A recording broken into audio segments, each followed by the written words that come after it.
L'agriculteur nigérian Chitou Mohamed cultive du maïs, du sorgho, du riz et du blé sur plus de 17 000 hectares. Il a décidé de créer une minoterie pour transformer les céréales qu'il produit. Mais aujourd'hui, le blé, un ingrédient essentiel pour l'usine, est très difficile à trouver.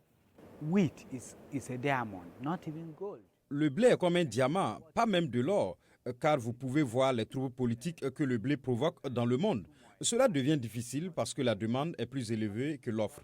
Le gouvernement nigérian affirme que le pays est le deuxième plus grand consommateur de blé en Afrique subsaharienne, après l'Éthiopie. Mais moins d'un dixième de ce blé est cultivé localement. En 2015, les autorités ont lancé un programme visant à aider les agriculteurs à cultiver davantage de riz et de blé.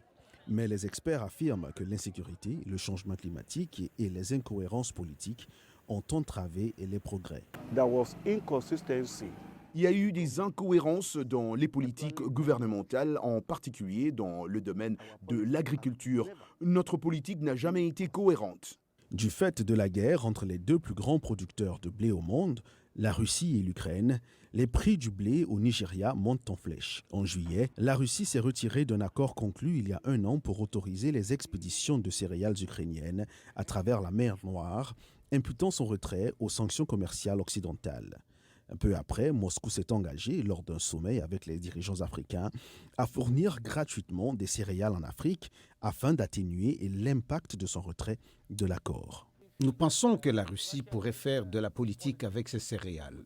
Et il est possible que nous nous en tirions parti et nous nous en porterons mieux car, en ce qui nous concerne, nous en avons besoin.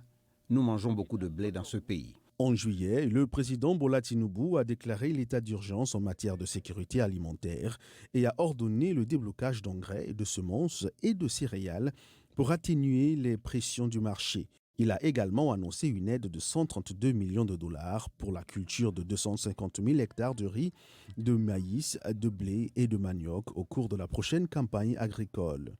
Cependant, M. Olabanji estime que le Nigeria doit vraiment stimuler l'utilisation de l'agriculture mécanisée. Le ministère américain de l'Agriculture prévoit que la production de blé au Nigeria augmentera de 42% d'ici l'année prochaine. Si cela se confirme, ce serait une bonne nouvelle pour les agriculteurs comme Chitou Mohamed.